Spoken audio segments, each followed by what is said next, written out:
Shermer High School, Shermer, Illinois. As a parent of teenagers, you think, oh God, what if my kid was in a Saturday detention for 9 hours and shit got real? Like, what would they be saying about me? This could be Anywhere USA, Anytime USA.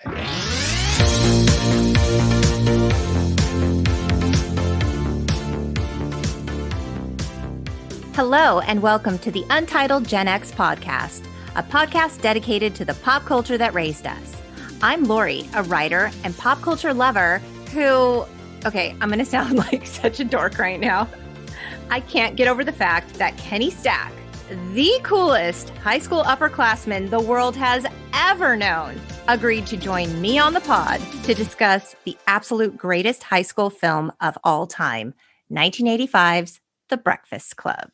But before we get into the detention and universal fear of becoming our parents, I'd like to tell you a little about Kenny. He's a former 90s actor you might remember from such films as The Silent Force and The Wounded, along with some PBS guest spots. He's also an incredibly talented songwriter and musician, devoted husband and father, and effortlessly cool guy. Welcome to the pod, Kenny. Hi there. Thank you. I'm so happy to be here. Excited, actually. And I don't get excited about a lot of things, but I'm excited about this. I'm super excited to have you. In fact, you graduated 2 years before Kate and I. We were all in drama together in high school. Yes. And you were the coolest guy to us in high school. Did you know that? I didn't know that, no. And it's probably, I wouldn't have believed it anyway. I think it's my low self-esteem, but always overrode anything that made me believe I was cool. So I didn't know that. You were very cool to us because you were a very, very talented actor. And you were into the Beatles big time. Yes. And you were into music that was more of our parents' generation of music. You had a genuine love for music and theater. And you were just the nicest person. And we just thought you were so cool. You had long hair. You wore a leather jacket. These are the things I remember about you, Kenny. Well, those are the important things. Okay. And you were just like, I'm a cool guy without having to work that hard to be a cool guy. Well, thank you. I worked very hard, by the way. No, I didn't work. I don't know. That's not true. But I mean, to your point about the Beatles, though, it's the Beatles are the Beatles, right? You love them and they're amazing. And of course, I was a fan since 6th or 7th grade. So it wasn't really cool to really like the Beatles at that age. I remember getting into some arguments with classmate in class, and she was more of a goth gal, and she was like, "You like the Beatles? They're so dorky. They're so old." And I got in this argument because she was like into The Cure and all that. I love The Cure now. Of course. At the time, I was like, "Wait a minute." My logic was, "Did you know if there was no Beatles, there'd be no Cure?" I'm like, that's what right. Kind of you were defense making that argument. Yeah. In fact, like today, I'm wearing an Elton John shirt right now. He's my all-time favorite. So, I was super into Elton John at the time, but like I didn't go spreading it around because I didn't feel confident enough in it. Whereas you were like, I love the Beatles and I make no apology. Right. Well, I have to tell you, I dug out my 1992 yearbook to see if you signed it because, I was a sophomore and you were a senior and we were in drama class together. Yes. And you signed it, Kenny, and I would like to read it. I'd like to dissect what you wrote line by line. Do I just listen, or can I defend it, or can I say where? No. It's nothing bad. I mean, thank God. If it was, I wouldn't have brought. Well, maybe I would have brought it up on the pod. It would have been a good pod if it was bad. It would have made for a good pod. Yeah. Okay. So it says, by the way, your penmanship, it's a little like a doctor. I have to say, is it still? And not too long ago, I was looking at my father gave me a bunch of old documents from my elementary class. Always in the comments was my penmanship needed work from the 3rd grade or 2nd grade. My penmanship was really bad. Well, so I have to tell you, I was talking to Pat, Kate's brother, who's going to be on an episode coming up here with me. And I told him, I'm recording an episode with Kenny. And he's like, I was in Gate with Kenny. That was part of my whole thing I was going to explain today was that I remember Pat, or as Patty as I knew him. Patty as you knew him, sure. When he was on your Star Wars episode, which was I had made sure I was anticipating that one when you guys were saying that it was coming up because I haven't talked to Patty in a long time. He and I met him in 3rd grade, 4th grade, and we didn't cross paths for many years after that. Just kind of maybe we passed in the hallway, but I remember Patty from those days, and I remember him from GATE, the Gifted and Talented Education. Yes. Well, he remembers you too fondly. So he was excited that we were recording this episode, Awesome. and particularly the Breakfast Club. But let me get into what you wrote in my yearbook. Nice being in class with you. Well, thank you, Kenny. I appreciate that. It's very flowery. Yes. We didn't talk much, but that's okay. It is okay because we're talking now. Right. I was already, what was that? Am I apologizing? I was already apologizing by the second sentence. That's okay. That's okay. It's okay. Yeah. You are very nice. I am very nice. And you are cute on stage. Oh, Aw. wow. That's so cute, right? That is. It's very nice. Very in touch with my feelings. Very. Yeah. And then you said, keep on working. Wow. Kenny, I have kept on working. You have. And I've admired your work. I've admired your work for all these years. Thank you very much. And then you said, love Kenny Stach. And you drew the John Lennon drawing. And it's awesome. My goodness. That was 29 years ago, dude. It's scary because I would write the same thing today. I'm just a one-trick pony. I've learned nothing. I would write the exact same thing. So I drew the John Lennon stencil from Imagine John Lennon. So yes. What's funny is I was not a year later, I would turn 18 and I would get the John Lennon stencil on my shoulder as a tattoo. I didn't know that you have that. I do. That's awesome, Kenny. All these years later, are you happy that you have it? Yes, I am. I'm not. I don't even notice it anymore. I mean, do you have any tattoos? I don't. My husband says no tattoos are the new tattoo. Maybe that's true. Yeah, I would say I can tell you, and this is very maybe sexist of me, but I've never said, that girl's perfect, except I wish she had more tattoos. Like I've never said that. I've never. Mm-hmm. But some men probably feel differently. Maybe. I'm not saying it's a bad thing. I'm just, I like a tattoo on a female like any other guy, I guess, but it's not a thing. I don't miss it like, Right. Like this is the one thing that's missing. Right. Like, see, personality, she's nice, she's great. No tattoos, no can do. No can do. No tattoo, no can do. Right. That's a meme. Somebody's going to put that as a meme and I'll get It'll credit be us. for it. Timestamp. Yes. Nobody take that. Okay. Let's talk Breakfast Club. I asked you, Kenny, let's do an episode on something that was meaningful to you, some pop culture that really just right in your heart. And you chose the Breakfast Club. And I was so glad that you did because it was perfect. We went to high school together. We could identify with different characters here. So thank you for choosing it because it was a really fun rewatch. I smiled like an idiot the whole time I was watching it. I have it on DVD. So I was watching the 30th anniversary edition, and there was this option where you could watch it with trivia. And I was like, oh, hell yeah, give me that. Like, I'm going to use all that trivia in the pod. And so, yeah, that's what I did. And it was such a fun rewatch. I had watched it maybe about 6 years ago with my son. And at the time, he was like maybe 12 or 13. And he loved it. And he's a hard sell. Even at that age, he loved it. There were a couple scenes I was like, kind of forgot about that. It felt a little awkward and icky watching that with him, but he really loved it. And when we talk about it now, he's like, oh yeah, totally love that movie. Like it's just always been. It's such a part of our history and what it means to be a teenager. And what's so great about it is it just crosses all these generational lines. Like it doesn't even really matter if you were Gen X. I think even a baby boomer could identify with parts of this, and certainly millennials and my son, and the Gen Z. You have a 13-year-old daughter? A 13-year-old and 11-year-old. 11. Okay. Have you watched it with your 13-year-old? I haven't. I have not yet. I should watch it with my 13-year-old. I tried watching it with my 11-year-old recently, which didn't go over so well because she's not quite 11 is not quite ready. I mean, I was 9 when it came out, and then I was a couple years older before I actually saw it. But she was hot on it because there was a show on Nickelodeon several years back called Victorious with Victoria Justice, which I love the show. I can go on the pod by saying I love that show. It's hilarious. they had a spoof or a parody on it called The Breakfast Bunch, and it had Rob Riggle played the part of Richard Vernon, and the cast of Victorious was on it, and they did an amazing parody. So my 11-year-old was all hot on it, going, I want to watch The Breakfast Club. I want to watch The Breakfast Club. And I said, okay, well, let's watch the movie. And we watched some of it. We started it, and I realized while watching it, and she realized that she got the gauge on it, because again, she's coming in thinking it's going to be somewhat fun and Victorious like, and you realize quickly that it starts to become something else. I mean, the animosity, the aggro sort of behavior between John Bender and Andrew and Claire, it all becomes very sort of...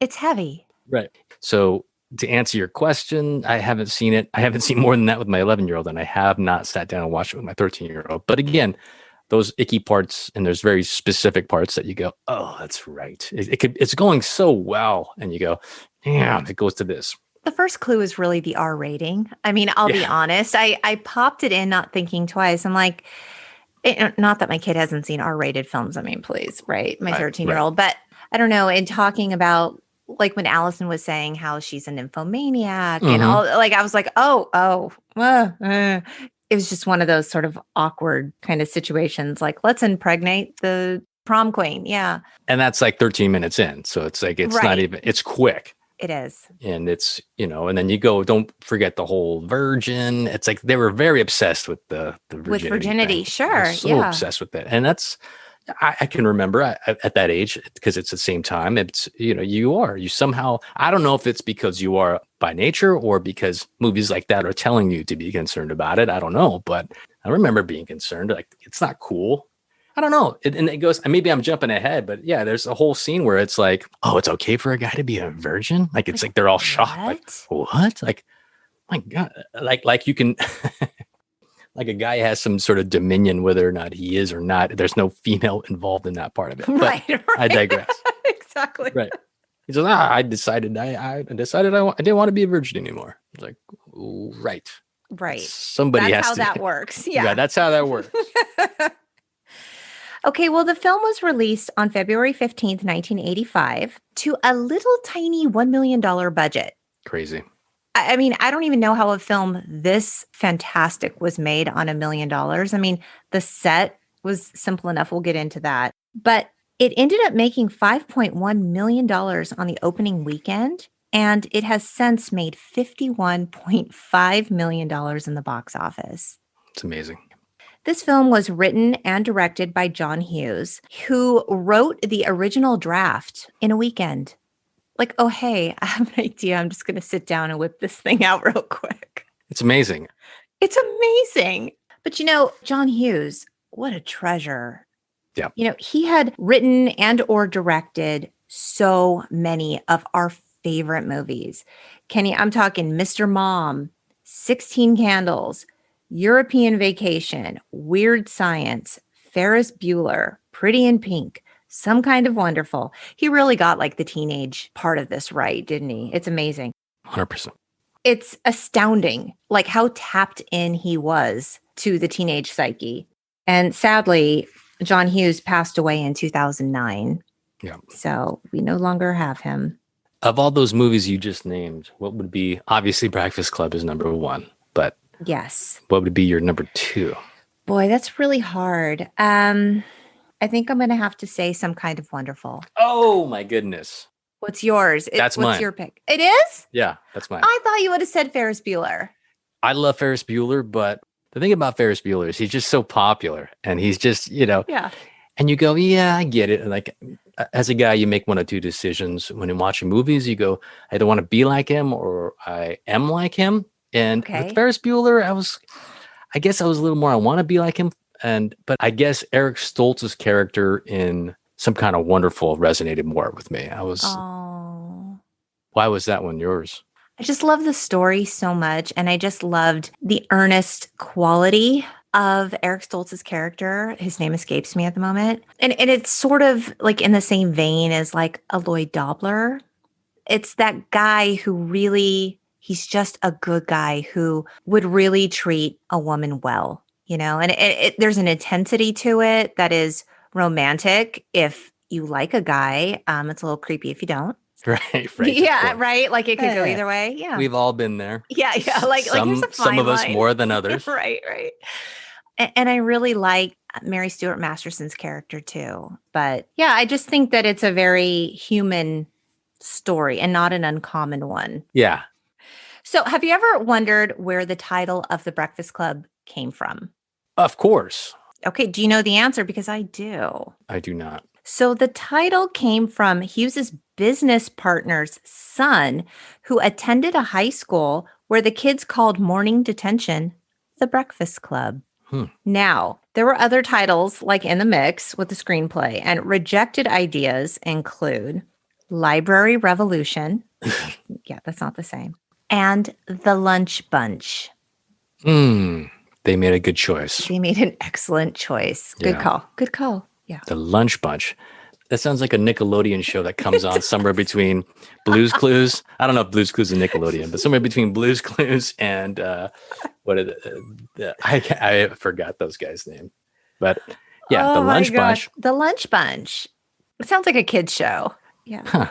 And I don't know if you realize this, but Emilio Estevez, Judd Nelson, and Ali Sheedy went on to play college graduates in St. Elmo's Fire in the very same year, in 1985. Really? Yeah. I have my thoughts about that movie. So I saw that movie a really long time ago, and I only remember bits and pieces. There's a reason that movie doesn't really hold up. It just was such a disappointment. For any St. Elmo's Fire fans out there, I'm sorry, but I just could not get into it. I mean, if I have to see Rob Loaf playing that saxophone, it just didn't resonate with me. It didn't resonate with me. I won't watch it again. If you end up doing a St. Elmo's Fire pod, then I apologize ahead of time. But it's just, if I end up doing St. Elmo's Fire, I don't know that you will be the guest for that episode. You will be the guest for a different episode. I understand that. Okay, should we get into the story? Let's get into it. So we open on a lyric from David Bowie's Changes. Changes. Okay, it says, and these children that you spit on as they try to change their worlds are immune to your consultations. They're quite aware of what they're going through. Thoughts? Yeah, I have thoughts on it. The first time I actually saw Breakfast Club from beginning to end was on network television. So it was the TV edited version circa 1987. Okay. So I'm still young. I'm 12 or whatever I am. And I'm watching it on television with all the curse word edits that you can, the crazy overdubbed curse word edits. Oh, yeah. It's the actual worst. Yeah. Yeah. And, I've recorded on VHS. So I proceeded to watch it a million times. Right. But the beginning, because of my age, even though we already covered I was a Beatles fan, I wasn't a Bowie fan. And I didn't understand it. I was reading it going, I don't know what this really means or how it really relates to the show, to the story. It wasn't until years later that I would connect the dots. But yeah, that first scene and then it breaks in glass. I thought it was amazing. Ali Sheedy apparently was a Bowie fan, and she was listening to the song and she really liked the lyric, and she showed it to Hughes, and he was like, "Oh, this is perfect. I'm putting this in the film." Right. We then hear the opening of Don't You Forget About Me. We see the exterior of Shermer High School in Shermer, Illinois, which is actually a fictional place. So Hughes got the idea to name the city Shermer after his hometown of Northbrook, Illinois, which was originally called Shermerville. Shermer High School, Shermer, Illinois. Saturday, March 24th, 1984, which was actually 37 years ago. Okay. This is making us all feel real old. Yeah. Yeah, so this is when we hear Brian's voice. Dear Mr. Vernon, we accept the fact that we had to sacrifice a whole Saturday in detention for whatever we did wrong. What we did was wrong. But we think you're crazy to make us write an essay telling you who we think we are. What do you care? And you see us as you want to see us, in the simplest terms, in the most convenient definitions. You see us as a brain, an athlete, a basket case, a princess, and a criminal. Correct? That's the way we saw each other at 7 o'clock this morning. We were brainwashed. Okay, that's pretty heavy. That's heavy. So he says that, and you're thinking, okay, we're going to meet some people. We're going to go through some shit. It's some good exposition of where we're going to go. So what did you think when you heard that? I thought it was some good exposition. No, I didn't think that at the time. I did not think that. My initial thought was, I don't know what a basket case is. So that's me running for the dictionary. I didn't have Yeah, Google not the back then. Google. Yeah, not the Google. Uh-huh. But I love the montage behind the words as they're sort of setting the stage with all the high school, the locker, and they have the photos, and they have these different. I'm eating my head, which I don't even know. I've never looked that up. I don't know if that still means. don't know what it means. I don't know. I assume it's something dirty or yeah, bad, it's probably something sexual. I mean, why wouldn't it be, right? It's the 80s. Yeah, it's the 80s. It's high school. So this is when we start to meet our characters. The princess, Claire, played by Molly Ringwald, arrives to detention in a BMW driven by her daddy. We learn that she's there for ditching class because she went shopping, Kenny. She did. She has to pay the fiddler. She does. And when it came to casting for Claire, also considered for the role, Laura Dern, Jodie Foster, who Kate and I on every episode were like, freaking Jodie Foster is apparently up for every single role ever. Right. Ever. And Robin Wright. Oh. Next, we meet the brain, Brian, played by Anthony Michael Hall. He's dropped off by his mom and little sister. And that was his real mom and little sister. That's amazing. Isn't that great? And I love that interchange. They're not actors, to my knowledge, right? Or maybe they are. But I don't think so. And his mom's like, you should be studying during detention. He's like, I don't think that's what we do in detention. Mom, we're not supposed to study. We're supposed to well, you find a way to study, mister. Right. That's what I expect from you. And his sister goes, yeah. Right. So the athlete, Andrew, arrives, played by Emilio Estevez. His dad drops him off, and his dad is, he's that dad. You want to miss a match? That's where Emilio Estevez has that classic line. Yeah, Mom already reamed me, all right? Exactly. Okay, this is when we meet John, the criminal, played by Judd Nelson. He walks to school in a trench coat and sunglasses, and he nearly gets hit by the car dropping off Allison, the basket case, because he walks right in front of it. So interestingly, for the casting of John, up for the roles John Cusack, Nicolas Cage, and Emilio Estevez. Interesting. Mm-hmm. I think of the three, Nick Cage I can see. Me too. Yeah, because he seems a little bit on that same sort of vibe. The other two, it's kind of a bending of my mind to see Estevez or John Cusack. I can't really see him. Yeah, and in fact, Judd Nelson auditioned for the role in the same gloves, jacket, boots, and attitude, according to the DVD trivia. Yeah, his outfit is pretty awesome. And I would tell you, I have a story about me in that outfit. What? Yeah. Tell me. So again, I already covered that. I didn't see the movie till years later. Okay. And it was the watered down version. But I will tell you that aside from the anecdotal or slash the rapier-like wit of John Bender, the clothes really resonated with me. Okay. So the year is now I want to say somewhere 88, 89. I'm in 8th grade now. I've got a healthy dose of Breakfast Club for over a year on VHS, the TV Right. version. So like on repeat forever. Yeah. On repeat forever. And because, in school, you go so school starts in September, and then you go that first, I'm going to call it the semester because I believe it's a semester. Okay. You go September to December, then you go on Christmas break, right? Yep. So you go from before school, start of school clothing rush, at least I did. I don't know if everybody did, where your parents bought you, some clothes. So I had this skater look that spilled over from 7th grade. But then over Christmas vacation, between Christmas and it's all Christmas clothes, I went from Quicksilver pants and, Pal Peralta t-shirts to baggy pants with leather boots and flannel shirts, leather jacket. Yeah. And it was because of the John Bender. It wasn't an exact replica. It wasn't the denim, the tweed, the denim, and the whole look. But it was the inspo. It was the is it the inspo? It's the inspo behind the look, yeah. Absolutely. I didn't have the nerve to wear the gloves to school because that was a little too much. Yeah, it was a lot. But it was a lot to wear the gloves. It was. But the rest was definitely Okay, were you growing out your hair? I was. Now, did you have that what was that? Was it like a bandana around his ankle? What was the story with that? I don't know that there was a story, but I didn't have the nerve for that one either. That was a little too literal. I had to just borrow. I couldn't fully get the John Bender. I couldn't pull it off either. So when you returned to school in January as a new Kenny, yes, did people say anything? Did people treat you differently? Did you they did. feel different? I felt different and mostly shocked with my friends, of course, because they didn't see it coming. It was just kind of like all of a sudden. But I think in the same breath, it made sense because it wasn't like I was trying to be something I wasn't. I was always I was pretty transparent that I was a fan. I mean, you couldn't escape it.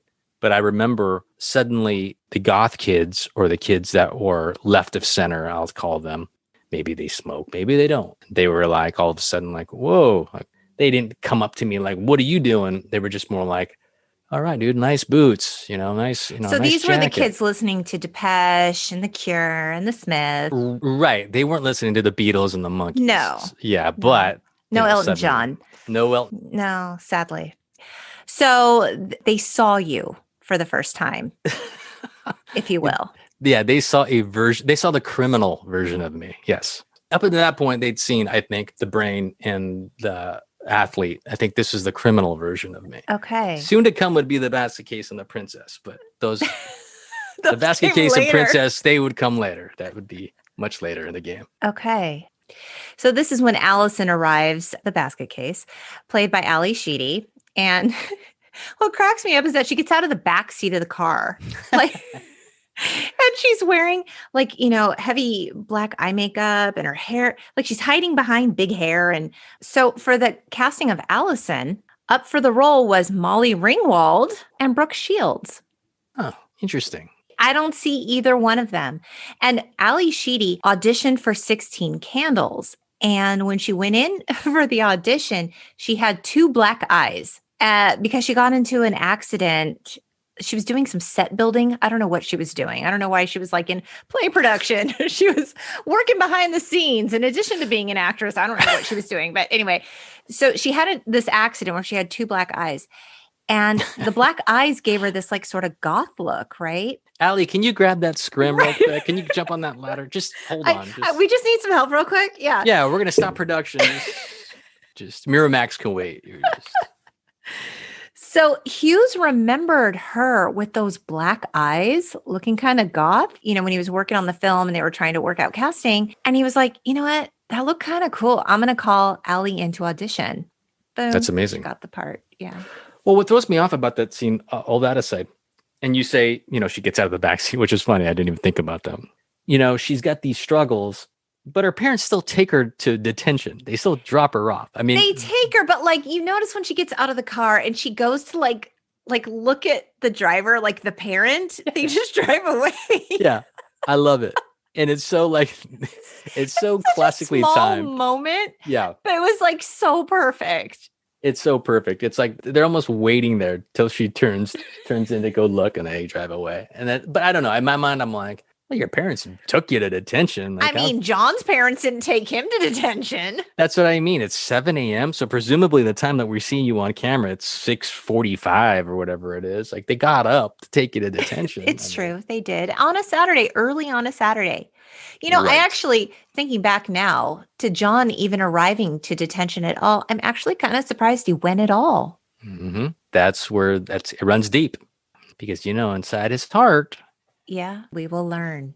We will learn. So the students shuffle into the library. They begin to take their seats. And John busts in like a toddler. He's just destroying shit on the way in. Yep. Now, I have to ask you, yes. Have you ever been in detention? I have. I have been in detention, not many times, but never the morning, but I have been in after school detention. For what? I must have been late to class too many times. I must have just been, and maybe I talked too much. You're a GATE student, Kenny. I'm disappointed. Yeah, it's ironic you say that. I had to revoke my GATE card. Mind you, it was 3 years later. So wait, was this in junior high or high school? Junior high.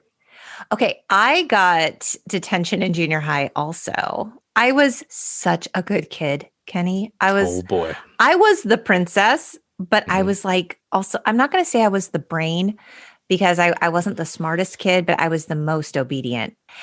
And you know why I got a detention? You'll never guess. Actually, maybe you will guess. You went with the red pen as opposed to a blue pen?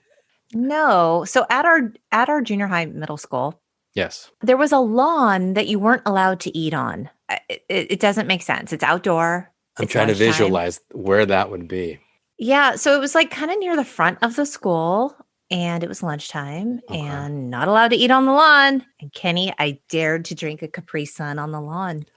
Oh my goodness. By yourself. All your friends were like, Lori, get over here. You're not supposed to.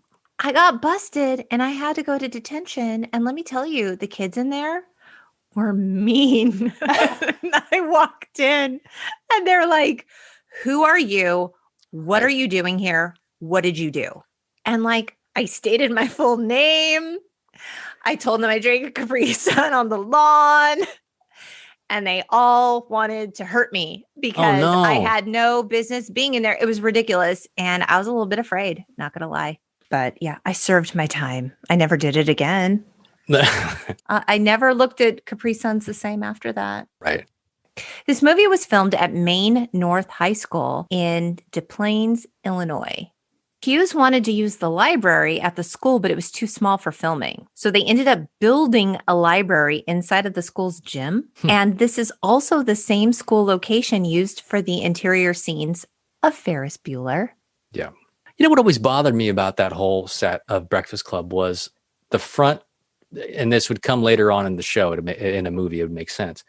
But those front tables that had the plywoods to block the feet, maybe it wouldn't have bothered me, obviously, if I didn't know what was going to happen down the, 30 minutes later. But was there a reason not making all of the tables look like that? Why'd you make the front ones look like that and not the rest of them? If you're going to alter it for a specific through line or a story, alter all of them, because I don't think we'd be none the wiser. But instead, you have the ones in the front that are blocked. I did not even clock that. Yeah. Wow. You didn't have that VHS. I guess I didn't. Yeah. That I'm pausing going, is the tables different? Like, what's going on? What I thought was strange was like, this is a ginormous library for a high school. Like this looks much, much more like a college library. Yeah. It's got 2 levels. It's got 10 billion books in it. Yeah. There's a statue in there, for God's sakes. This does not look like a high school library. Right. I agree with that. The 2 levels throws me off. That's for sure. Yes. But, our junior high school library was pretty large for a... Well, because our junior high school used to be a high school. Yes. To our listeners who don't know, the junior high school, middle school that Kenny and I both attended was actually attended by a few members of Motley Crue. It was our claim to fame. It was indeed. And I've mentioned that in a couple of different forums. Yeah. Tommy Lee. Yes. And who was the other one? Was it Vince Neil? Vince Neil, yes. Okay, because I went to high school with Vince Neil's son. We used to call him Neil. Oh, really? Yeah, he was a grade younger than me. So their high school names were Vince Wharton and Tommy Bass. Okay. I had an encounter with, I believe, was Tommy Lee's younger sister years later, and she bought me beer with a friend of mine. Because you're like... Because I said, do you know that I am the coolest guy in drama class, in the whole drama class? And she said, I'll buy you beer. No, she was a friend of a friend. And that's cool. Somehow. And my friend was like, that's Tommy Lee's sister. I'm like, oh. And I saw the way she walked. I go, really? It looked like Tommy Lee's walk, but. Oh, that's crazy. I don't know if it's real or not. I have no idea. But I'll take it for a story in case I need it. And you needed it because you just used it. Mm-hmm. So Mr. Vernon comes in, played by Paul Gleason. We know him from Die Hard. Dwayne T. Robinson from Die Hard. In fact, Kate and I did an episode on Die Hard, Drunk Die Hard, season 1, episode 8. I remember that. Go back and listen to it. So he comes in and he addresses the kids super condescendingly.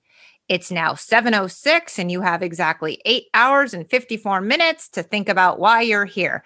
That is a long ass detention. 9 hours? Yeah. And I like his, well, here we are. John makes a joke about how he's dressed like Barry Manilow. I thought he looked more like a single guy, like out on the prowl. Like he's going to hit up the Safari Bar or something after detention. The Safari Bar. Looking for the ladies, yeah. Or the Red Onion. The Red Onion? Was that still? Yeah, the Red Onion and the Safari Bar. I think those were the hot spots. in the SGV Right. back in the day. Yeah. The hot spots. We missed it. We missed those hot spots. Yeah, those I'm hot okay days. with that. What were the hot spots? TGI Fridays? The rude dog. The rude. Nah, that wasn't my hot spot. TGI Fridays was my hot spot for a year. Again, smash cut the underage people buying you drinks. We knew a bartender or something. Well, you had the hookup. That's why you got to do it. It's either a famous rock star sister or some random waitress and bartender at a restaurant. At a TGI Fridays. At TGI Fridays. You're just... Well, and also they didn't really do a lot of ID checking back in the day. It was pretty easy. Yeah. So we all have our fake ID stories. But I digress. Okay, so Mr. Vernon tells the kids, don't talk, don't move from your seat, don't sleep. And then he gives them, the assignment. You each have to write a 1,000-word essay describing who you think you are. Okay, so Mr. Vernon's office is across the hall. He doesn't want any monkey business. John is mouthy. He's quick to tell him, don't mess with the bull. You'll get the horns. How often do you find yourself quoting this in your life? Quite often. Me too. Sadly. Mess with the bull, you'll get the horns. I don't really do that one, but I do quote a lot of them. What's your favorite quote? Well, when he says in regard to the door, like screws fall out all the time. The world's an imperfect place. Right. Like that's a favorite of mine. Yeah. So I do one where it's not so much a word for word quote, but it's a cadence.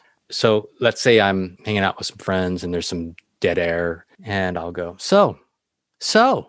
And that's the beginning of, are you two like boyfriend, girlfriend? Oh. But I won't go, but it'll be just that part. I'll go, so. That little beat in the beginning that is so ingrained in my head that if I start anything with so, it has to be a fourth higher note, the next one, just because it's that exact quote. And because the world's an imperfect place, Kenny. That's a perfect quote to use at any time. Because it's very true. Because it is. So John is hella bored and agitated, and he's just trying to get a rise out of everyone there strictly for his own personal entertainment. So this is when he makes the joke about impregnating the prom queen, and Andrew tells him to stop. You don't even count at this school. And Claire says, you shit on everything because you're afraid. You don't belong, so you have to dump all over it. Yeah, she's not wrong. Right. And he does his, well, maybe I'll just go out and join the wrestling team, student council. Right. So Brian, he is part of academic clubs. I didn't write down his club, something like the physics club. I don't know, maybe he's in a chess club. And Claire is quick to point out that academic clubs aren't the same as the social clubs that she's part of. Because John's line is, but to dorks like him, they are. What do you do in your academic clubs? Well, we do. And he said, I see. It's sort of social. Demented and sad, but social. Yeah. Demented and sad, but social. John takes a screw out of the library door lock hinge thing, and the door shuts, and Vernon comes in hot. He's got to know who closed the door. They all play dumb. Screws fall out all the time. The world's an imperfect place. Yeah.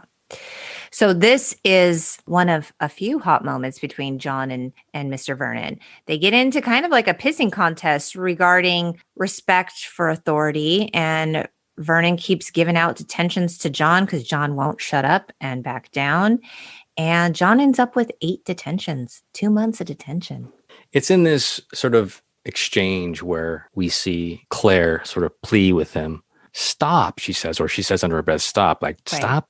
And he's like confused and he keeps going, I think, for 1 or 2 more after she says that. But I think this is one of the many scenes where you see them sort of go back and forth, not just Claire and John, but the group of them. Like for 13 seconds, they'll be all against John. And then for the next 2 minutes, it'll be Andrew and John on the same side against Claire. They switch sides so frequently. It's almost confusing. It's very much like a play, but it's very much, I think, a microcosm of what maybe high school can be like. It's like 1 second you're in alliance with one group of people, and then the next second it changes and it goes back and forth because all of a sudden you see Claire have this compassion for John and his standing up to authority for what seems to be no real good reason, but she has this compassion for him. She's like, stop. And he can't. No. It begs the question of like, does he have anything to do on Saturdays? Yeah, maybe he just wants to belong and be with whomever is there.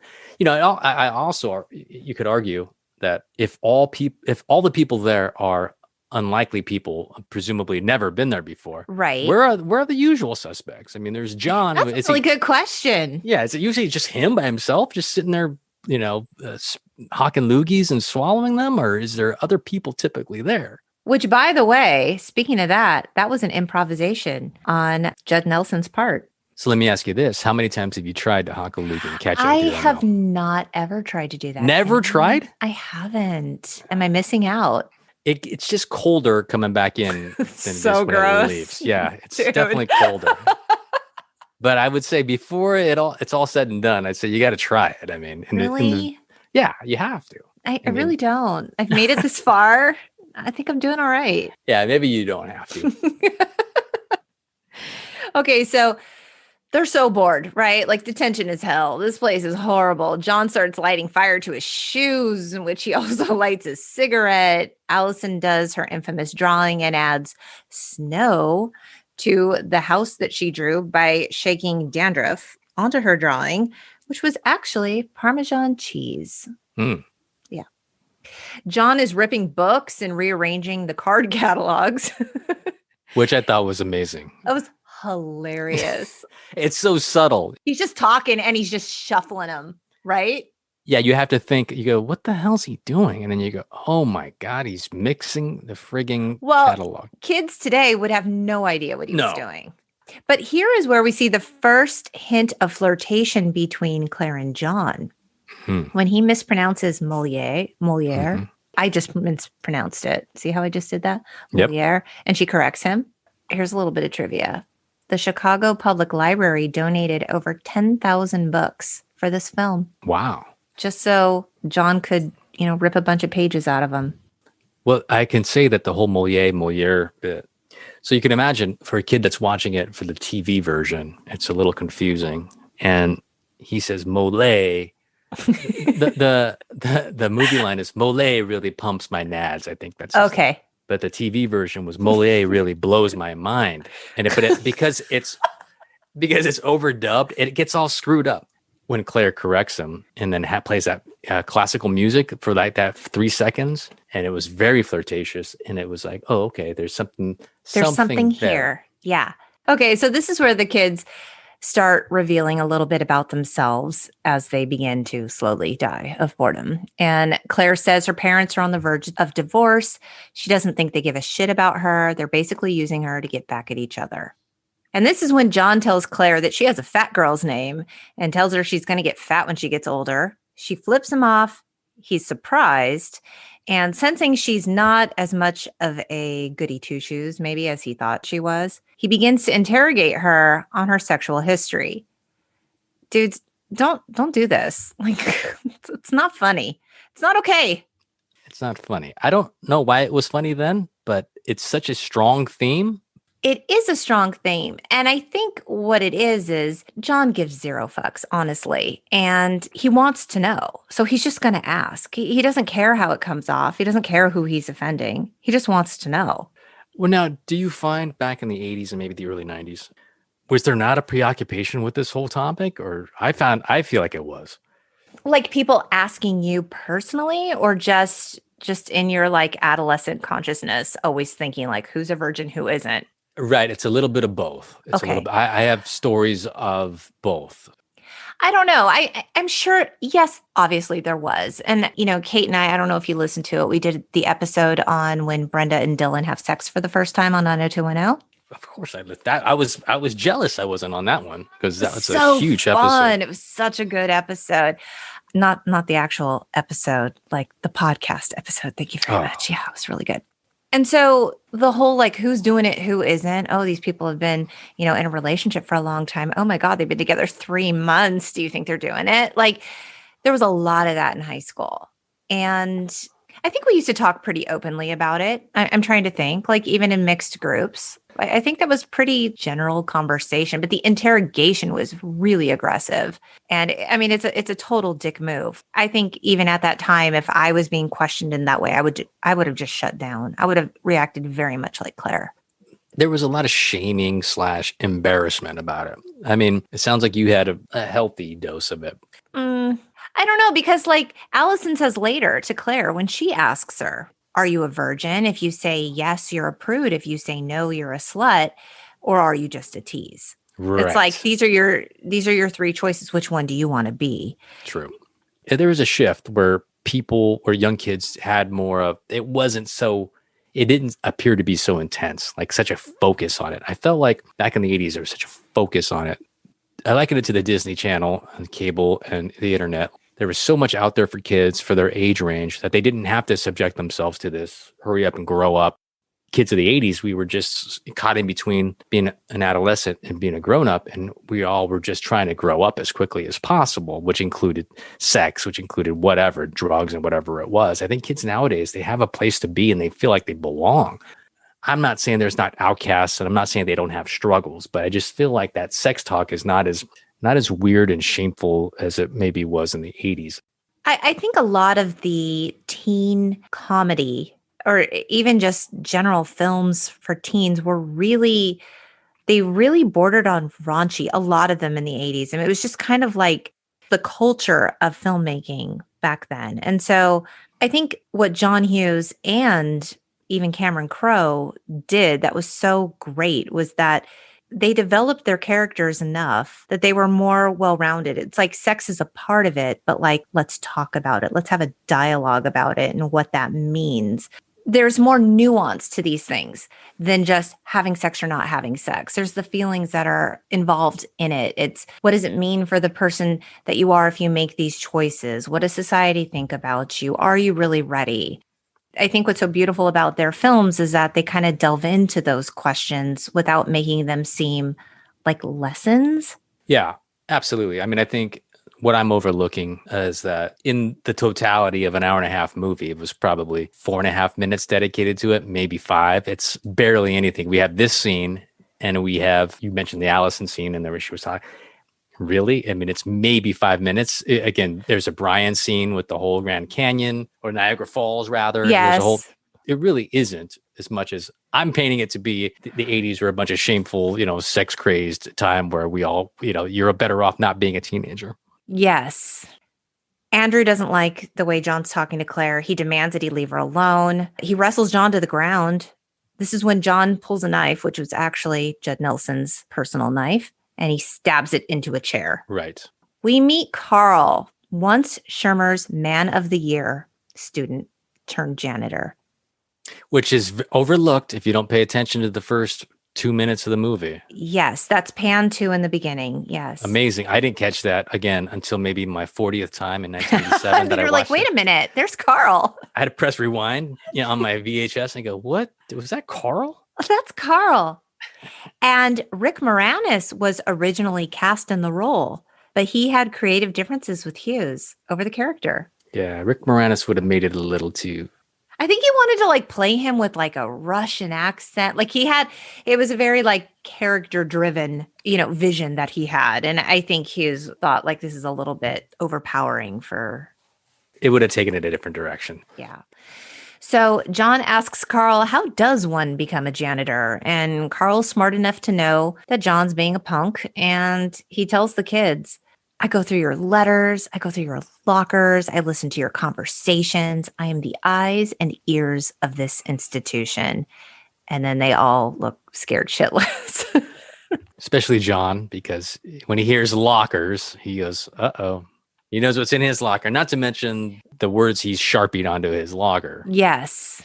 This is when John asks Brian if he's ever gotten laid. And, this is the Niagara Falls. She lives in Canada. You wouldn't know her.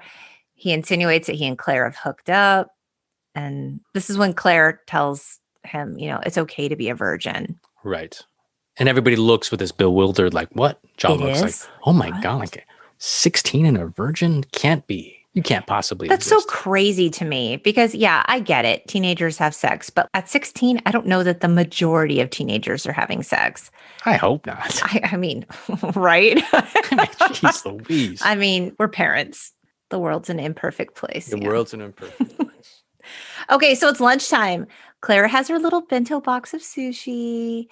Andrew has the entire grocery store. That is a lot of food. That cracked me up. I mean, like, I get it. You're an athlete. You're a wrestler. But like... But I mean, going back to the whole sushi thing, it's funny. It's like the year is 1984 when they shot it. Right. So I know that the sushi thing is like exotic and like, it's like crazy. So what did you used to bring to lunch? Or were you one of those kids that went to the cafeteria? If you're asking high school specific, I went to the cafeteria because in high school there was, and I know you know, but for the sake of the pod, there was the front where you'd buy your sorted hamburgers and whatever, and people would wait in line. And then you go inside the cafeteria. Then if you make that first stop for where food is served, you get some more of the same. Now it's a different line. There's a further place where you can get food. It was like this last door before you left, like the south end exit. And if you got into that line, you wouldn't get your sorted hamburgers. You get like these, what they called pork bellies, which was chips and chili. And they had these different, maybe fish. And there was a salad bar on that side too. What? Yeah, there was a salad bar. And a lot of teachers were eating over there. If you were lucky enough to get over there and then you were into different types of food, you can go over there and you can eat. And that's where I would prefer to go because I didn't like to wait in line and everybody else was waiting in those lines. I got to tell you, Kenny, I never one time ate cafeteria food. And it was because I didn't know how it worked. Oh. Can I admit that on the pod? That is the stupidest thing in the world. Some kids had a card. Where'd you get the card? How do you do it? So your lunches were sushi bento boxes or what was your lunch? You know, when I was like a sophomore, my lunch of choice from the vending machine, the chocolate Hostess donuts, the little tiny ones, and a wild cherry Pepsi. And let me tell you what, I ate that every single day. You were in good company. So disgusting. That's amazing. The sugar rush must have been amazing. It's really not. Did you dip the donuts I did not. into the cherry? No, I didn't. And by the time we could drive, we went to Del Taco for lunch because they allowed smoking inside. Yes. Ooh, it was one of the inside. Places. Inside, you could smoke and eat your Del Taco. Wow, who's the criminal now? I wasn't actually smoking. My friends were smoking, but I did drive them there. But yeah, it's pretty gross. So no, I was not bringing bento boxes. Okay, so Allison has a sandwich with that gross olive loaf meat. She tosses it out of the sandwich and throws it onto the statue. And she's like, I'm going to make my own sandwich, which consists of white and wheat bread, pixie sticks, butter, and Captain Crunch cereal. It's time to be fully transparent. How many times have you had that sandwich? I mean, 0, but I did drink a wild cherry Pepsi and some chocolate donuts. Yeah. True. That's a sugar rush comparable. Pretty gross. So you made the sandwich? Yeah. I think I substituted the pixie sticks with probably just sugar. Ah. So how was it? Not great, but not bad. But you don't walk away going, I had a nutritious meal and I'm ready to take on the day. Right. Unlike Brian's nutritious meal, which John mocks and makes fun of Brian's perfect family life. So this is when Brian's like, oh yeah, well, like, what about your family? And this is when John does an impression of his father. You stupid, worthless, no good, goddamn freeloading son of a bitch. R word, because I'm not going to say it. Big mouth, know-it-all asshole jerk. And then he motions a smack and yells, fuck you. And there's abuse. And Andrew doesn't believe it until John shows him the scar of a cigarette burn on his arm. Thoughts? Yeah. First thought is Judd Nelson does a great job on that scene. Yeah, does an amazing job. You don't believe me? No, I don't. No, you don't? The way he delivers that line, it's quotable. Mm-hmm. It is intense, and you go from laughing at the impression to suddenly really sad in like 2 seconds. And it's the classic line, you don't believe me? He said, no, did I stutter? Classic line, which we've all used a million times. And then that's when he walks up with this cigar and he said, it looks like it's the size of a cigar burn. Do I stutter? Right. And it was kind of that mocking back and forth. The scene that happens right after that, because John blows up about it. And Claire says, you shouldn't have said that. And Andrew says remorsefully, like, well, how'd I know? He lies about everything anyways. Right.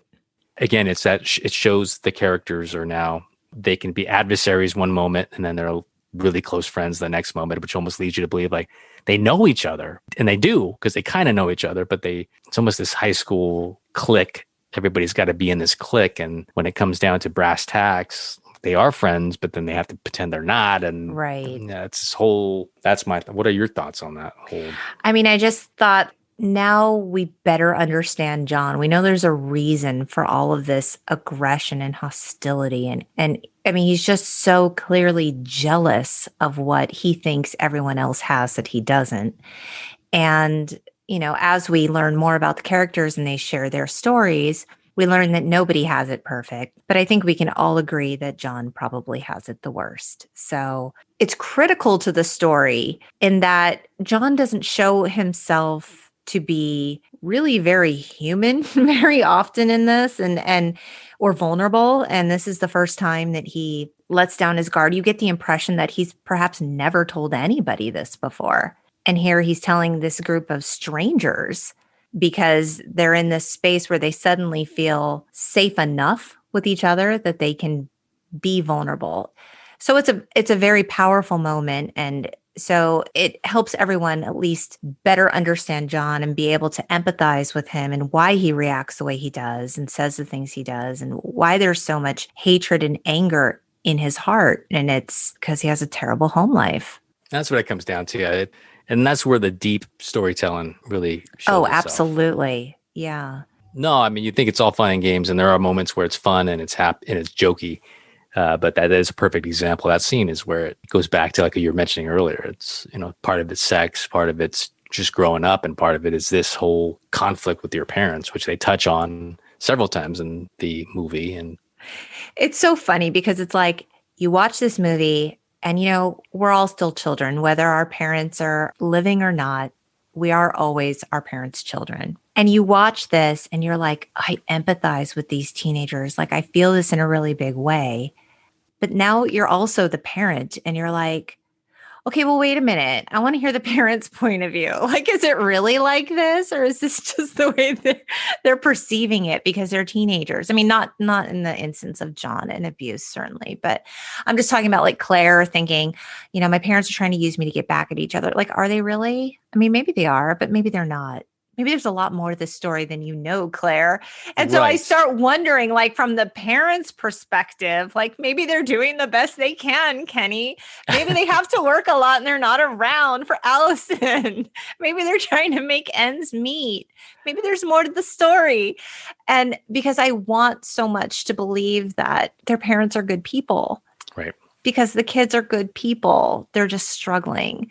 And we all struggle as teenagers. And as a parent of teenagers, it's just, you think, oh God, what if my kid was in a Saturday detention for 9 hours and shit got real? Like, what would they be saying about me? Right. 100%. I mean, you bring up a very good point. There's always that other side of the story. I mean, you've almost touched on, I think there's if the John Hughes estate will allow it, I mean, there's at least a 6-part series on Hulu that'll tell the perspective of the parents of where are they coming from. There's a story there. And if This Is Us has taught me anything, I mean, every character can have their own TV show. Oh, yeah. And every person, even in shared experiences, we all have our own truth and our own narrative.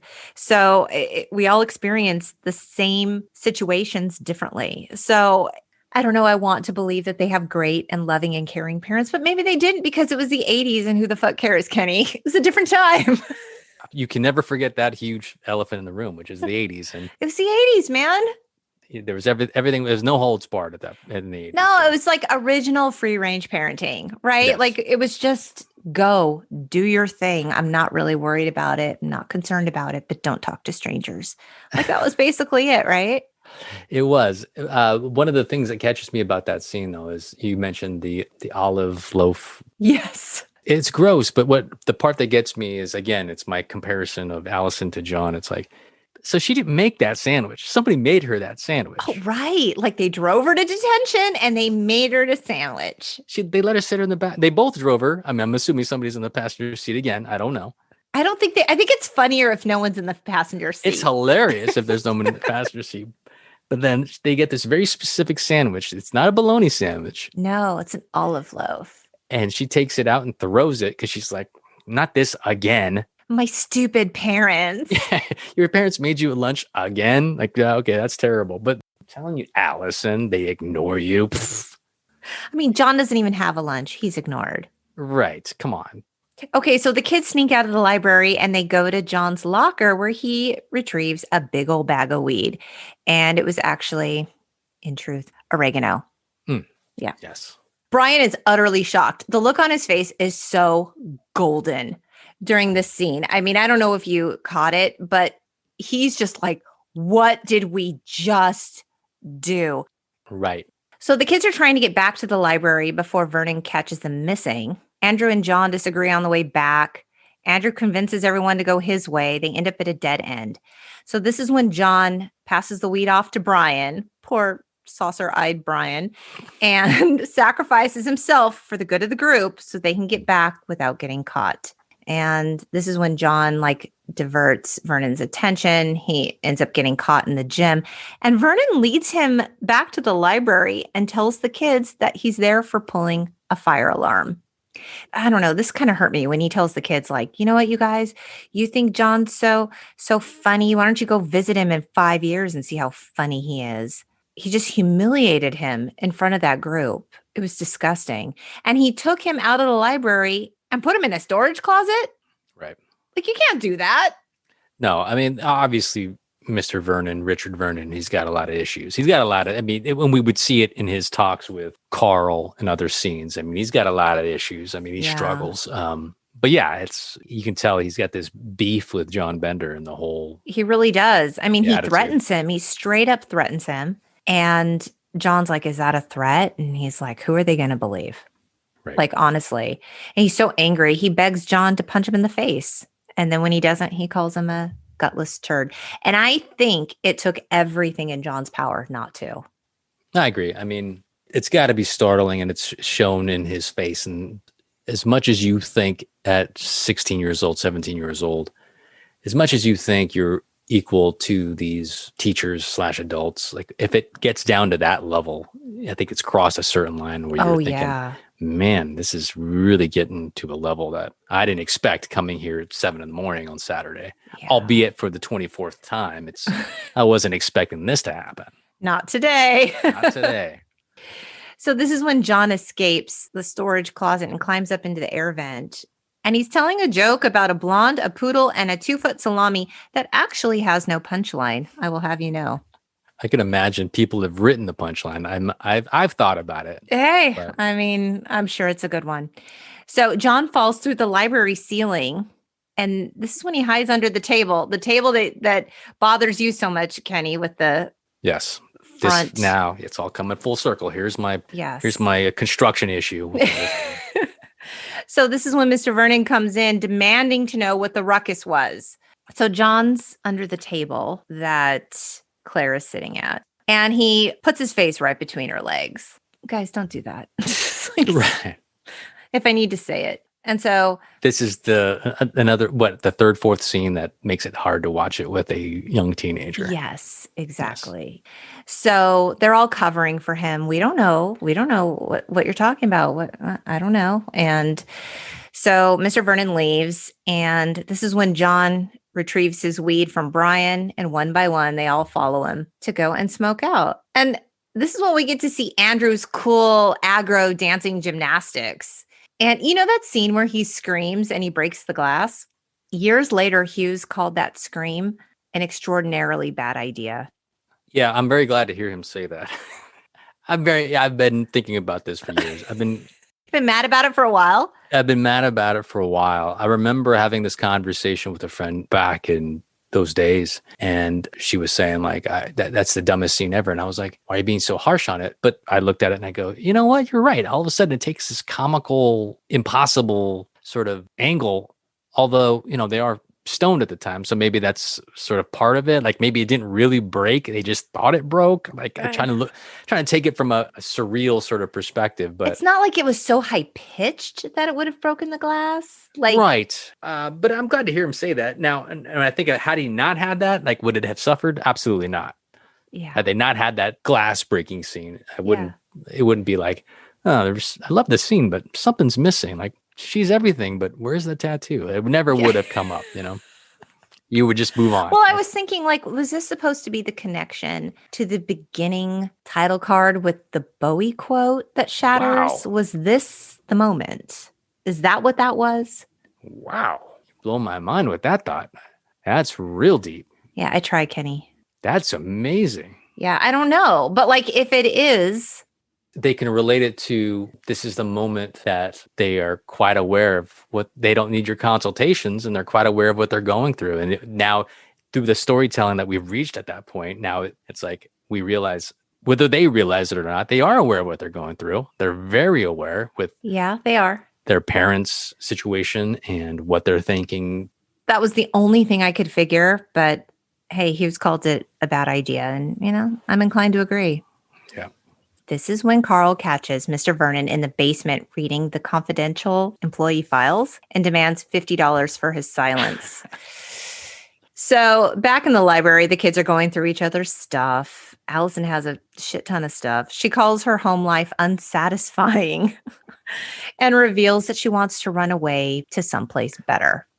And this is when Allison reveals that her parents ignore her by taking her to Saturday detention and making her a lunch. Olive loaf. Yeah. Oh, Allison. Yeah. Right.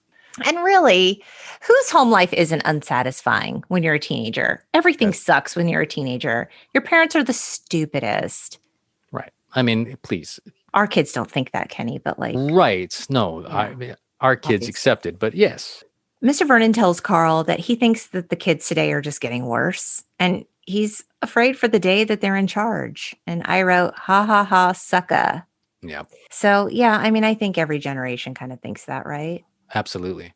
They call Allison, basically the basket case. And it's clear. I mean, she has some issues. She tells the kids this whole story about how she's a nymphomaniac. She had sex with her married shrink. This is the conversation with Claire. Have you ever done it? Are you a tease? And Claire finally admits, yes, I'm a virgin. And Allison says, yeah, me too. I'm not a nymphomaniac. I'm a compulsive liar because that's better. Right. Yeah, I think about it. I go, Allison really is just that. Honestly, I think she's making things more than what they are. I mean, it seems like she's dramatic, and I don't want to, make fun of anyone that's ever felt other or misunderstood, because God knows, like, isn't that the hallmark of being a teenager? But it doesn't really seem like you don't get a clear picture with Allison as to really why she's the way that she is. To your point, like if Allison's going through what she's going through, I don't want to say, buck up and pull yourself up. But Kenny, our parents would have. Yeah, of course. It's easy for me to say, Allison, like eat your olive loaf bread and write in your Cutlass Sierra, whatever it was, and just be grateful. It's easy for me to say that, but like write in your journal and listen to, the Smiths. It'll all be okay. Maybe they could have developed her backstory a little better so that we could have understood her a little bit more. Right. Andrew admits that he taped a kid's butt cheeks together because he thought his dad would get a kick out of it, but he doesn't feel really good about doing that. And he feels really bad about the humiliation that he caused this kid. He cries and he admits that he hates his dad. And he goes on to talk about how his dad pushes him to be number one and how he has to win at all costs. Watching the movie, I'd never really thought about this scene. I guess it wasn't until years and years and years later that I actually listened to what he was saying from the person he taped the butt cheeks of, and that sort of shame and that humiliation. I never really thought about it as anything big, but rewatching it, I was like, man, really thought about it going, I can't imagine. I mean, that really must have been tough. I'd never really thought about it, but I mean, it is so embarrassing. And you get the impression that the kid that he did this to, like, was maybe a younger kid or a smaller kid, because Brian's like, yeah, I know him, as though he's someone in the lower end of the popularity scale. And that exists. I mean, I know stories For of, sure. not at that level of physical taping of butt cheeks, but I have stories of people throwing sodas on people that were, left of center. And just because, I don't look back and say, I'm sad and ashamed of myself for not doing more, but I just remember going like, dude, don't do that. Like, Not cool. what's the point? I know. I feel like a Saturday detention for that isn't Not enough. enough. It's not enough of a please. punishment. Yeah. Like, I'm glad he feels really bad about it because he should. Seriously, Andrew, you're such an asshole. Yeah. So Brian says, I can relate because it's like me and my grades. He failed shop class. He's so ashamed. He was so devastated by this blow to his GPA that did he bring a flare gun to school? Is that what he said? He brought a flare gun. Yeah. And so that's why he's in detention. The flare gun detail is what causes people to laugh because it is kind of, if you know what a flare gun is. Right. This is when they move on to their weird talents. Claire shows the gang that she can apply lipstick by holding the lipstick between her boobs. John makes fun of her for it. So apparently, Judd Nelson was a real method actor. He stayed in character throughout filming so much that it began to cause problems for Molly Ringwald. He was relentless in his teasing. And it was getting so bad that it angered Hughes. Molly told the New York Times in an interview, John was extremely protective of me and it just infuriated him. And he almost fired him. And we all banded together and really talked John out of firing Judd. I think there's so many stories, not only because of method acting, but there's a line one could draw about method acting, especially in your 20s. I mean, I know that it's just relevant, not to make it about my earlier quote unquote career in acting, but hey, you get on set and you're just like, you want to do that kind of behavior. You're 22, you're 21 or whatever it is. Judd Nelson was 23, 24. Yeah. Yeah. And it's that time you get all this energy. You're so hyped up about it. You go a little extreme, and why not? And I respect it to some degree. I mean, we all know James Dean was a method actor. We know Marlon Brando was, and they were all in their 20s, and it could be a little eccentric. I think even sure. Christian Bale's the same way. I mean, he gets a little bit sideways. Is it necessary? Who knows? I don't know. I can't say. I mean, there's obviously brilliant actors that don't do that, but I could see that. I could see it being problematic for her. 100%. I can see easily slipping into that in those two characters. Like, if he's wisecracking as much as he is, it'd be hard to stop wisecracking if it's just constant. Yeah, and when you consider that so many of the because John Hughes apparently really let the characters improvise. He let them kind of have a lot of freedom in their roles, and a lot of the very best parts of John were improvised by Judd Nelson. So when you think, okay, so he's really razor sharp. He's quick-witted. He can really get under your skin. He has that quality about him. If he's really this guy off the set, it's a lot to handle day in and day out. It would get exhausting. And I agree. And I think it's that thing where, and you deal with it in life, whether it's raising your kids or maybe people who work for you, you want to harness their energy because you like their energy and you like it's something that they're doing. At the same time, you want to discipline them and you don't want to put them in a box, but you want to make sure they have guardrails. It's kind of like, when is too much, too much? Like, I find myself disciplining my kids going, am I disciplining too much where it's hindering the spirit of what they're trying to do? Yes, I was just going to say that. You don't want to break their spirit, but at the same time, ugh. Yeah, it's that careful balance. Like, you just do the best you can. The world's in a perfect place. The world's an imperfect place. So John tells Claire she has everything and he has nothing. And he makes fun of her for her diamond earrings that she probably got for Christmas, when we learn all he got was a carton of cigarettes. And he makes her cry. This is when Andrew dares to ask the question, Kenny, the age-old question. Are we going to be like our parents? And Allison says, it's unavoidable. It just happens. When you grow up, your heart dies. Brilliant. Do you think when you grow up, your heart dies? I do. Oh, God. Let's say. I was expecting you to be like, no, Lori, let me tell you all the reasons why that doesn't happen. No, I think there's a truth in it, obviously. There's a truth in, I think everything we were talking about. You become a little more practical, pragmatic than you were. And there's a bit of that sort of energy that if you compare it to the energy you had when you were young versus the energy you have now, let's say, and you compare the two to determine whether or not your heart has died. It's like 100% there's a difference, which I can equate to. If I were to be so harsh, I'd say my heart died compared to what it was. If you compare it to what it was, but it's one of those things where you can't constantly compare, because then you can say, I gained X, Y, Z. It called for losing some of this sort of other version. Heart dies is strong, obviously, but I think the longer you live in the world, in the real world, there's a level of cynicism that creeps in. There's a lot of disappointment and there's a lot of compromise that comes with growing up and supporting a family and securing a future and having a 401k. And there's such a disconnect between how you thought it was going to be and the reality of it that, it feels like a little part of your spirit dies. And it's not necessarily a bad thing. I liken it to if I were still wearing, my bad boy club t-shirt, 2 sizes too small, and driving a lifted truck in the effort to not have my heart die or my spirit die, then we all know people like that holding on. At almost 50 years old, at what cost are you trying for your heart to not die? I mean, at what cost?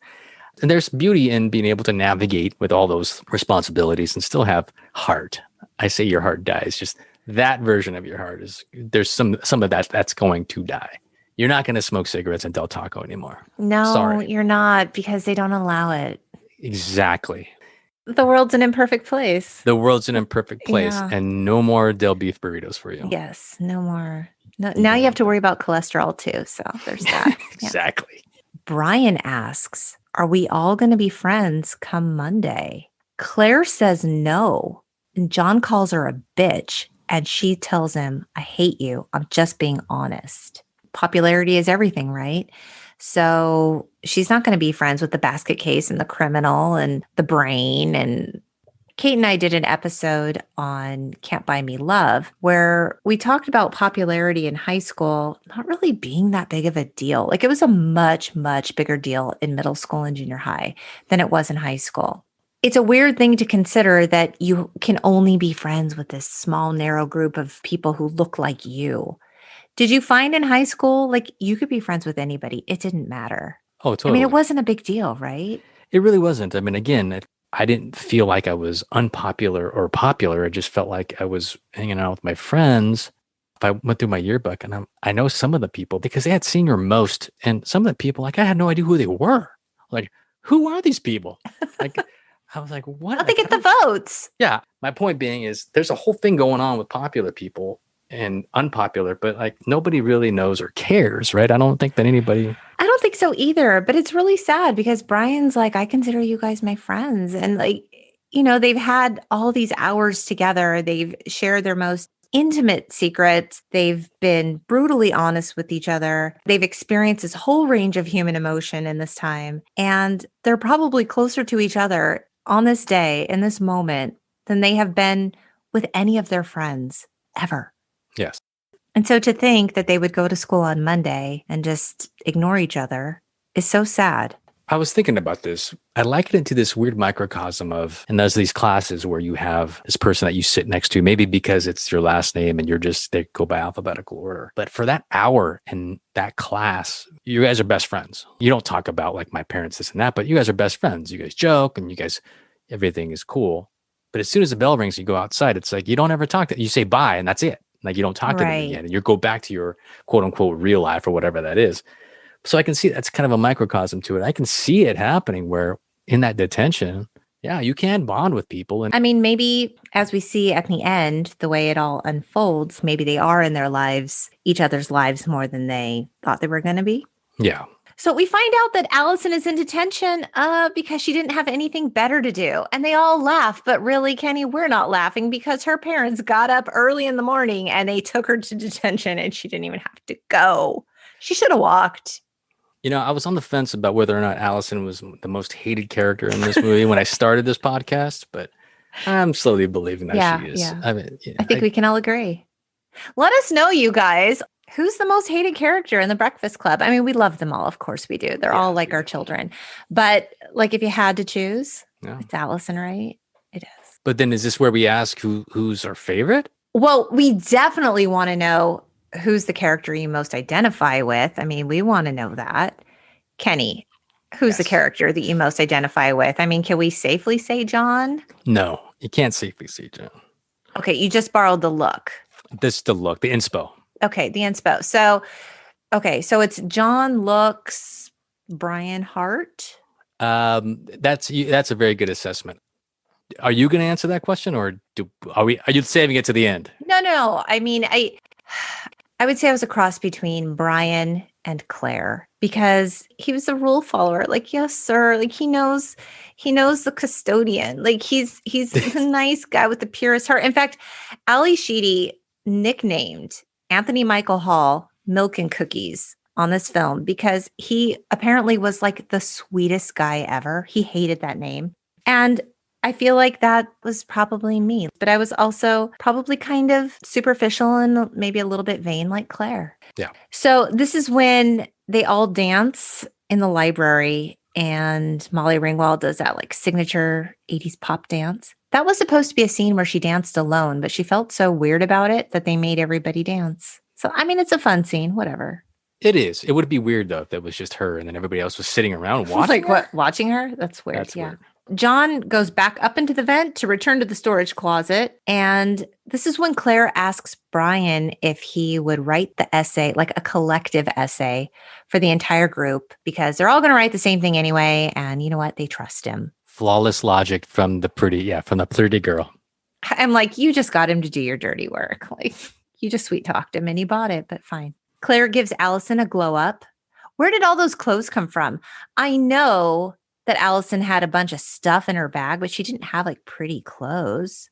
But I didn't see the change of Contempo Casuals clothes inside that bag. I didn't see that either. Neither. I was like, that totally came from like a clothes time. Clothes time. Clothes time. That's the one.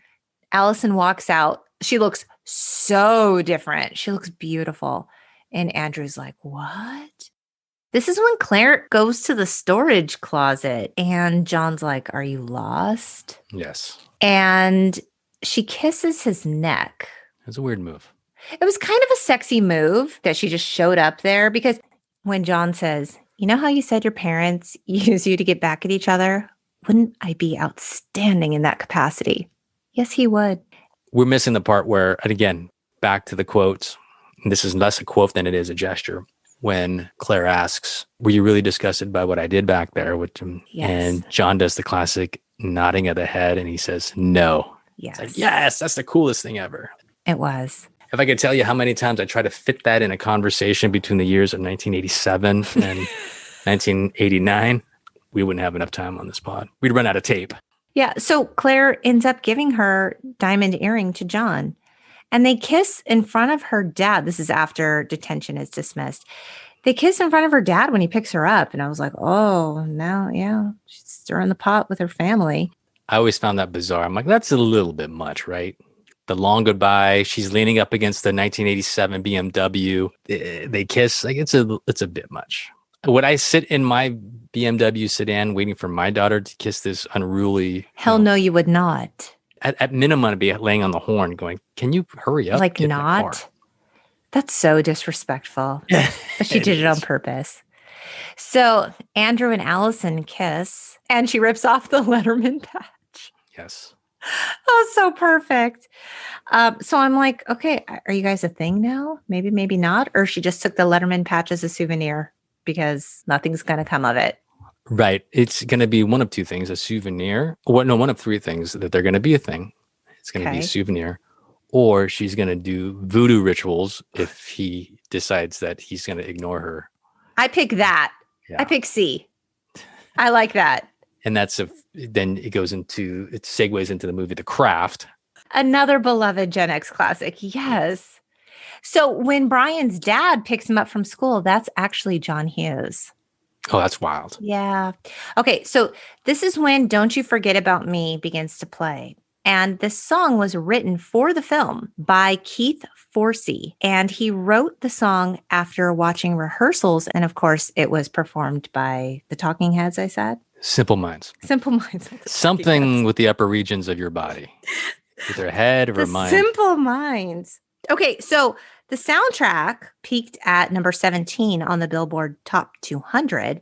And Don't You Forget About Me, performed by the Simple Minds, reached number 1 on the Billboard Hot 100. Awesome song. It's amazing. To this day. Fantastic.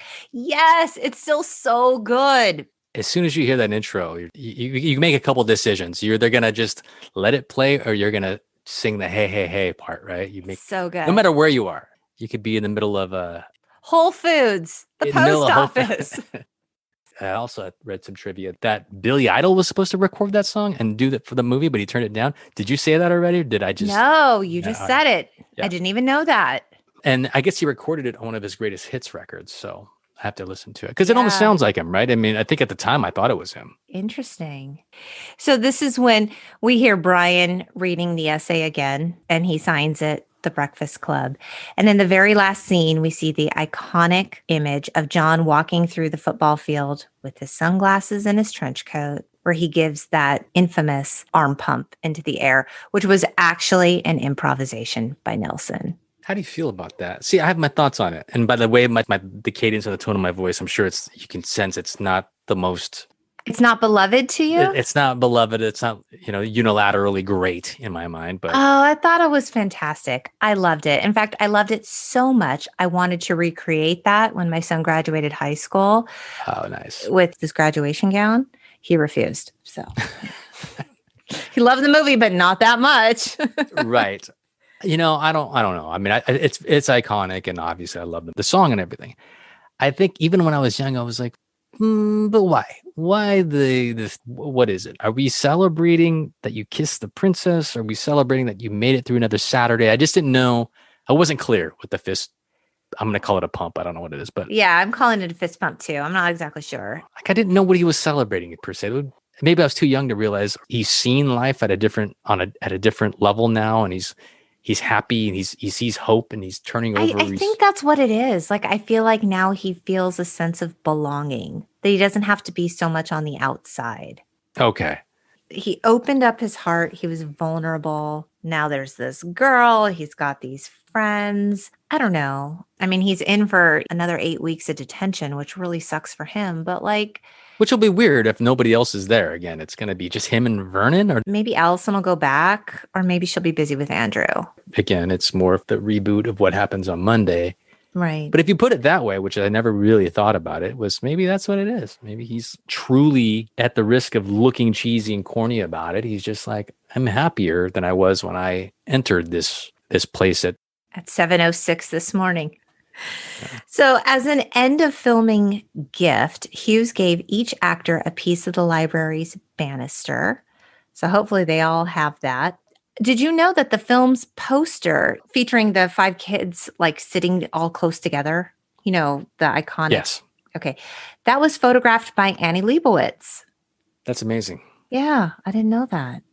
So in talking about the legacy of this film, obviously it's so truly beloved by you, by me, hopefully by the Untitled Gen X audience. And Molly Ringwald said upon the 30th anniversary in 2015, I always loved the script, loved the movie, but I never imagined we would be talking about it 30 years later. I never imagined it would still speak to my kids. I feel like it keeps speaking to generation after generation. From the production to the end, and maybe because of the minimalistic sort of production, that it doesn't have room to really be dated, like with pop culture references as far as visually. And I think, in other movies, you might see sort of things that date it, like the cars in the background, yes. Albeit there's the cars in the beginning and at the end, right. But it's really nothing of substance. I mean, the cars, even the architecture or advertisements. Yes. It can date the whole thing. I think this movie, albeit very simple, that simplicity makes it timeless, where you can, Andrew in jeans and a tank top and the girls dressed the way they are. It's really timeless. It doesn't really bump you like this is an old movie. Like it bumps right, you. with the singular exception of the card catalogs. Right. But that's a small moment. Right. That's a very small, you'll miss it if you don't even. Right. It's a very subtle, secondary to what he's primarily doing. Right. But I think that the black intro with the mustard yellow sort of font and the basic font and the prints with the music playing, it makes it timeless. This could be anywhere USA, anytime USA. And the characters are different enough, even if you want to consider them to be like teenage tropes. Okay, fine. Yeah. But they're different enough that we can all identify with pieces of them, if not the character as a whole, elements of them that we're like, oh, I'm a little bit this and I'm a little bit that. And so this idea of people sharing a space and coming together and ultimately figuring out what they share in common without any sort of regard to, where you are socially in school or how much money you have or how smart you are. It's like, these are the human things that we can all agree on.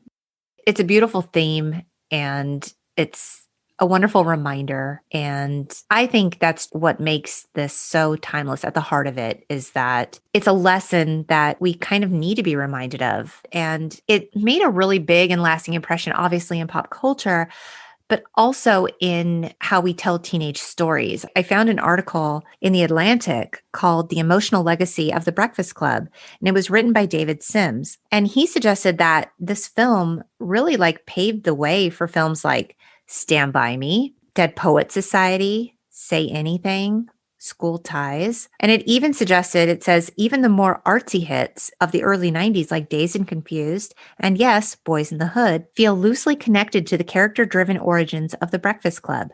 That approach eventually filtered into television, with high school dramas like My So-Called Life becoming the standard bearer for emotionally mature storytelling. Wow.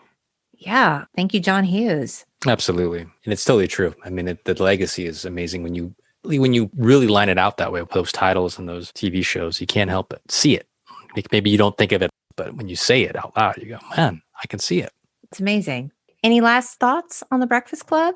I think it's an amazing show, movie. No, this is an amazing show, and I feel very happy, proud, excited to be on it. Honestly, I am so excited that you took the time. I can't believe all these years later, we're still connected on social media. It's amazing. It is. Like in the time of The Breakfast Club, you were an upperclassman. That would have been it. All I would have had to remember you by is my little, yearbook inscription. That would have been all that I had from you. And now look at us. We're podcasting together. Hopefully not the last time.